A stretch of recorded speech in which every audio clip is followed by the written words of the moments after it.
इस साल का जुलाई महीना कई मायनों में खास है। यदि आप इस महीने की आखिरी तारीख यानी कि 31 जुलाई तक कुछ कामों को नहीं निपटा सकते हैं तो आपका नुकसान हो सकता है। 31 जुलाई तक आपको इनकम टैक्स रिटर्न, किसान सम्मान निधि के लिए KYC जैसे जरूरी काम निपटाने होते हैं। तो आइए जानते हैं इस रिपोर्ट में वो कौन से 3 काम हैं जिन्हें 31 जुलाई से पहले खत्म करना होगा।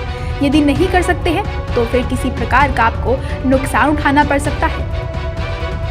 इनकम टैक्स रिटर्न यानी कि ITR फाइल करने की आखिरी तारीख नजदीक आ चुकी है। इंडिविजुअल और सैलरी एम्प्लॉय जिनको अकाउंट ऑडिट करने की जरूरत नहीं है, उनके लिए फाइनेंशियल ईयर 2021-2022 या असेसमेंट ईयर 2022-2023 के लिए ITR दाखिल करने की आखिरी तारीख 31 जुलाई 2022 तक है। यदि आप 31 जुलाई तक अपने आप ITR नहीं भरते हैं और इसके बाद फाइल करते हैं तो आपको लेट फीस देनी होगी।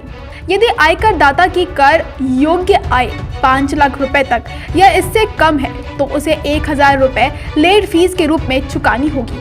अगर टैक्स पेयर्स की टैक्सेबल आय 5 लाख रुपए से ज्यादा है तो उसे 5000 रुपए लेट फीस देनी होगी।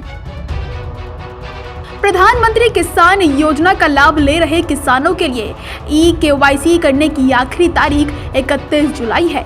इस तारीख तक KYC की प्रक्रिया पूरी नहीं करने वाले किसानों के अगले किश्त का पैसा नहीं मिलेगा। किसान 2 तरीकों से PM किसान के लिए KYC पूरी कर सकते हैं। किसान अपने नजदीकी कॉमन सर्विस सेंटर यानी कि CSC पर जाकर भी अपनी KYC करवा सकते हैं। इसके अलावा KYC प्रक्रिया घर बैठे ऑनलाइन PM किसान की आधिकारिक वेबसाइट के माध्यम से भी पूरी की जा सकती है। इसके लिए आपके आधार कार्ड में आपका मोबाइल नंबर लिंक होना चाहिए। लिंक होने के बाद आप लैपटॉप, मोबाइल से OTP के जरिए KYC घर बैठे पूरी कर सकते हैं। इन दिनों बाढ़ की वजह से कई राज्यों में फसल पूरी तरह से तबाह हो गई है, जबकि कई राज्यों में सूखे की वजह से किसान परेशान हैं। इन हालातों में प्रधानमंत्री फसल बीमा योजना किसानों के बड़े काम आ सकती है। किसान प्रधानमंत्री फसल बीमा योजना में अपनी फसल का बीमा करवाकर आर्थिक नुकसान से बच सकते हैं।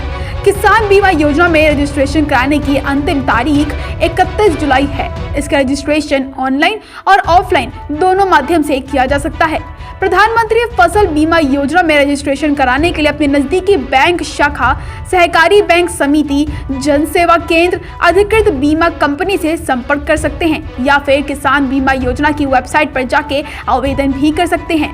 रजिस्ट्रेशन के लिए किसानों की खतौनी ID कार्ड के तौर पर Aadhaar, PAN, voter ID, driving licence और बैंक पासबुक के साथ जाना होगा। तो ये तो थी जुलाई महीने से जुड़ी हमारी खास रिपोर्ट। आपको कैसी लगी रिपोर्ट कमेंट सेक्शन में लिख के बताएं। इसके साथ ही देश दुनिया से जुड़ी तमाम बड़ी खबरें देखने के लिए बने रहें जनसत्ता.com के साथ।